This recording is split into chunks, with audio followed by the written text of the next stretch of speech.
Declaration of Human Rights, which calls for free and compulsory elementary education. The United Nations, which proclaims 24th January as International Day of Education, strongly believes that without inclusive, equitable, quality education and lifelong opportunities for all, countries will not succeed in achieving gender equality and break the cycle of poverty that's leaving millions of children, youth, and adults behind. One fundamental factor that threatened the right for all is the 2017 UNICEF report that indicated 500 attacks were carried out in schools in 20 countries worldwide. In 15 out of the 20 countries, troops and forces recruited and commandeered children into fighting forces and made them bombers, in addition to making the learning environment unsafe. As gloomy as the picture is painted, a number of countries have come up with forward-looking education policies that have contributed to the attainment of Goal 4 of the SDGs, which is on education. This may have informed the choice of this year's theme, Learning for People, Planet, Prosperity and Peace. In Nigeria, government has embarked on a series of programs aimed at addressing the out-of-school children syndrome, increased carrying capacity, inclusive education, accessibility, and quality. Education is not where you put the burden on one person. It's an area where everybody works together. Everybody plays its role. The society plays its role. Everybody. And until we do that in our nation, we will regret it. We're in the 21st century. This electronic age, where young people have enormous opportunity to learn, to create, to innovate, to change the world. In reference to this year's theme, Nigerian government says it will ensure a conducive learning environment in schools. But I think the government is doing well by starting at least with the access. And there is a correlation between poverty and poor quality of education. We do get assistance from the Federal Ministry of Education. The ministry supplies equipment and also started this security infrastructure in schools. Good as the efforts look, an organization, Global Coalition for Business, postulates that by 2030, there will be 1.5 billion school-age children in low and middle-income countries. Hence, the need for all to step up effort to ensure that children of school age receive necessary and quality education. Abdullahi Musa Suleja, NTA News.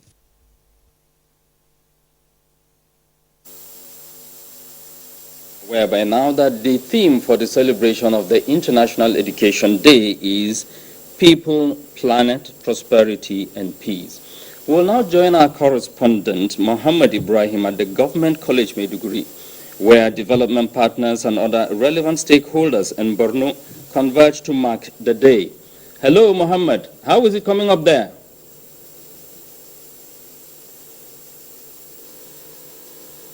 Hello, studio. The event is going on well and about to be rounded off. So what is so significant?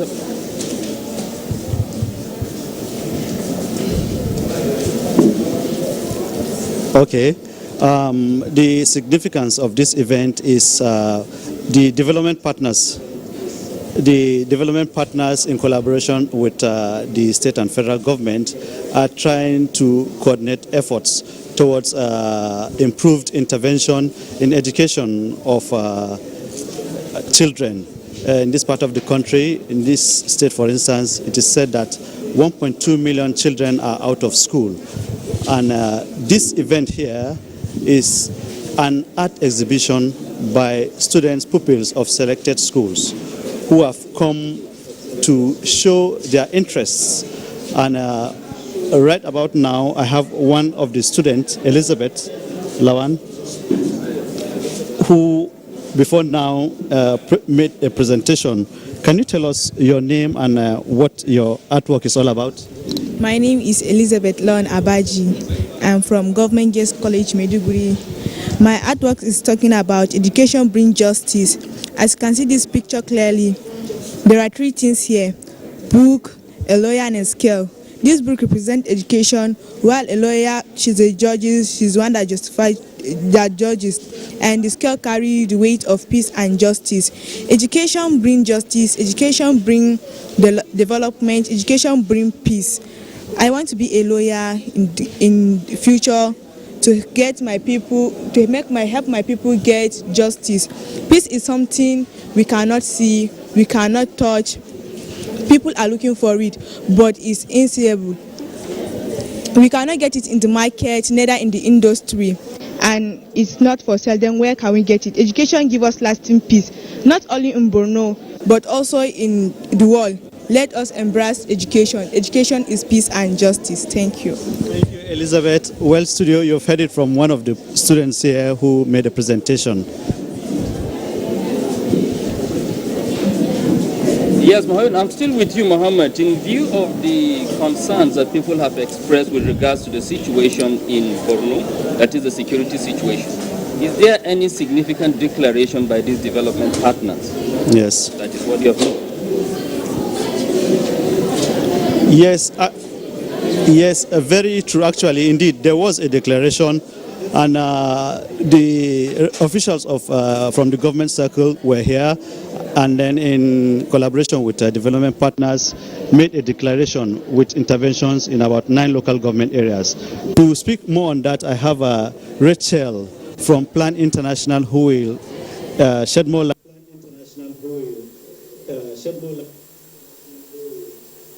Good afternoon. Good afternoon. What have you declared?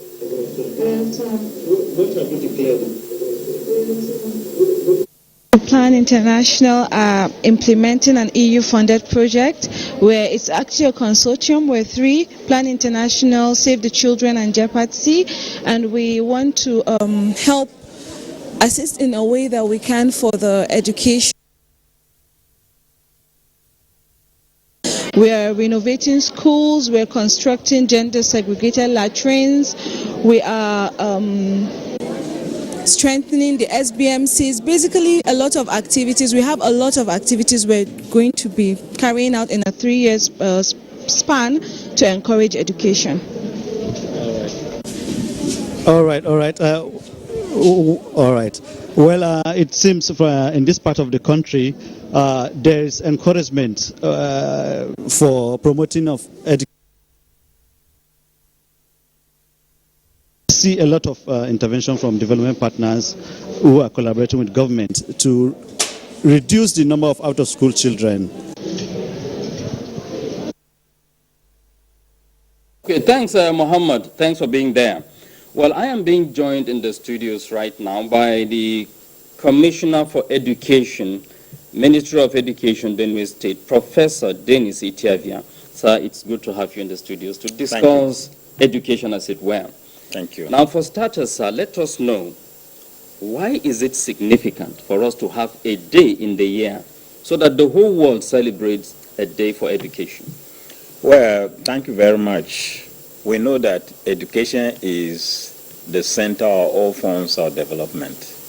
Whether you are talking about economic development, technological development, and whatever kind of development. If you see the countries that are considered developed, they also have developed education. The majority of their citizens are educated. And some of the countries that are less developed or underdeveloped, education is also underdeveloped.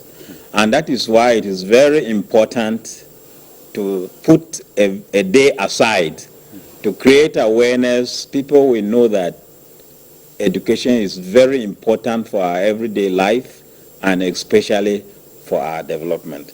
The United Nations has not been making a mistake when they say that at least 26% of budgets of nations should be dedicated to education. Because if you have educated citizens, you are likely to also have a developed country or community.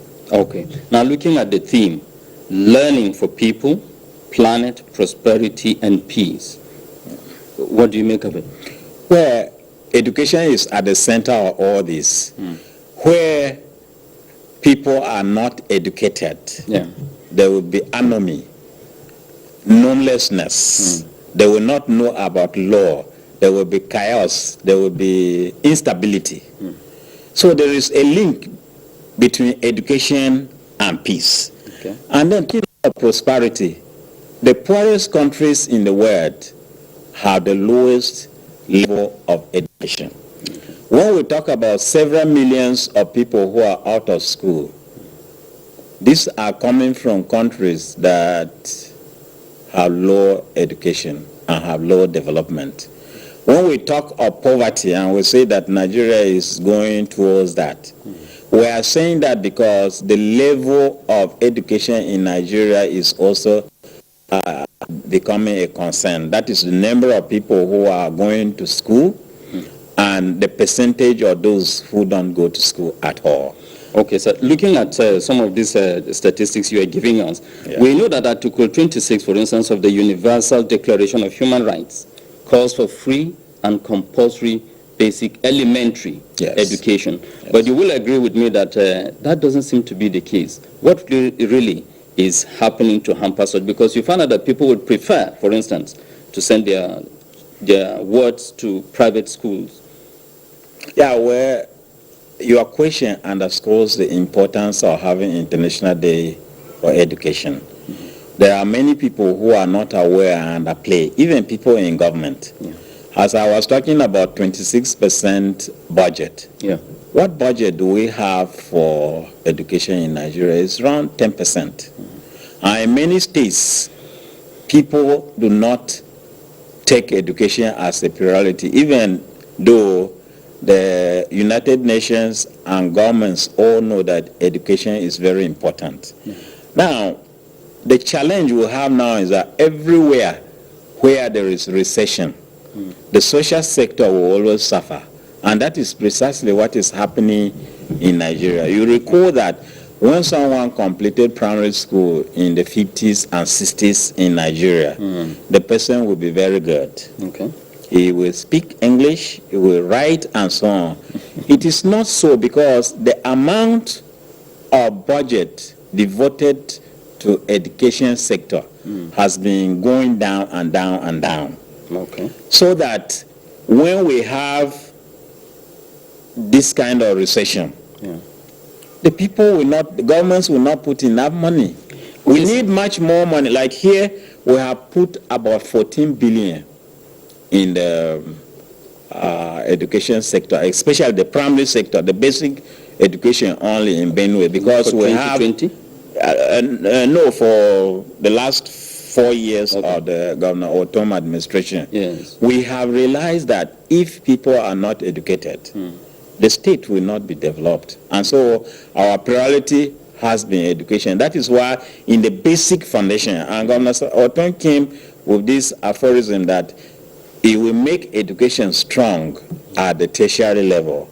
He will make it stronger at the secondary school level, and he will make it strongest at the primary school level. And that is why we have kind of renovated about 1,100 schools and we have statewide, and we have put about 14 billion just in the primary school sector. And we are also renovating secondary school, because we have realized the importance of education in development. Okay. When you look at issues like poverty, for instance, discrimination, armed conflict, emergencies, migrations, forced displacements, and even climate change, all of which we are experiencing in the country now, today, it does appear that we still have a long way to go, far from this celebration we're celebrating today. Well, the celebration we are doing is fantastic, because somehow people's awareness are being created. Even the children who have seen there, they will always remember that education is very important. Government agencies, especially those charged with the responsibility of providing education, will also take note. So we have a long way to go.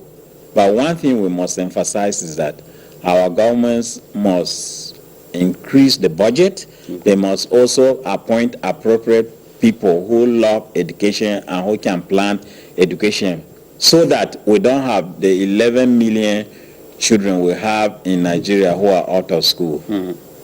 Well, it is instructive, just in a word or two, to see how much parents are willing to pay for primary education, elementary education, compared to what they would like to put into universities. How will this, how do you think this will enhance or will affect education overall? Just a word of word over People make primary school education compulsory.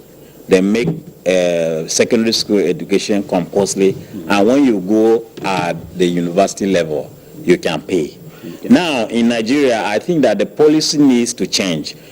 In Nigeria, the university education is almost free.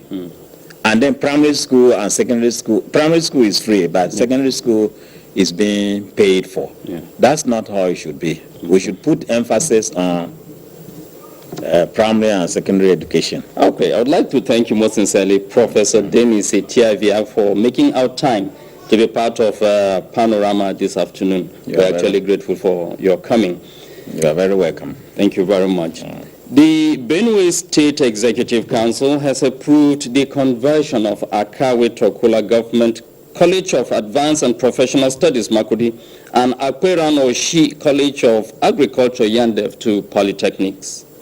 BEM Hanya reports that Council also terminated the contracts for the construction of the feeder road from Tse Otom to the Nasara border, as well as extension of electricity from Gajimba to Tse Akahena, in all in Guma local government area. The decision of the Executive Council to convert the two institutions to polytechnics is to enable them meet accreditation requirements set by the National Board for Technical Education. The approval of the State Executive Council about the institutions is to be sent to the Benue State House of Assembly for amendment of the laws establishing the institutions. Briefing newsmen at the end of the meeting, Commissioner for Education, Professor Denis Etiavia, said the conversion would boost the status of the institutions. If they are converted into polytechnic, they are also going to derive other benefits, such as state fund support. A state fund provides support in terms of infrastructure, in terms of research, and in terms of training. The Council's other decision to terminate the road and power contracts was based on the fact that the contractor, Dan Ella Global Business Services Limited, had abandoned the projects contrary to the terms of the agreement it signed with the Benue State government 3 years ago. The company is expected to refund the sum of 54.3 million naira on the abandoned road project and 26.5 million naira on the power project, while the Ministry of Rural Development and Cooperatives is directed to re-award the affected contracts to a qualified company. Council also commenced deliberations on the proposed Benue State Geographical Information System for land administration in the state. In Makudi, Bem Hanya, NTA News. NTA News. And now sports. Fans tip Super Eagles to progress in World Cup qualifier. Details and more with Kenneth.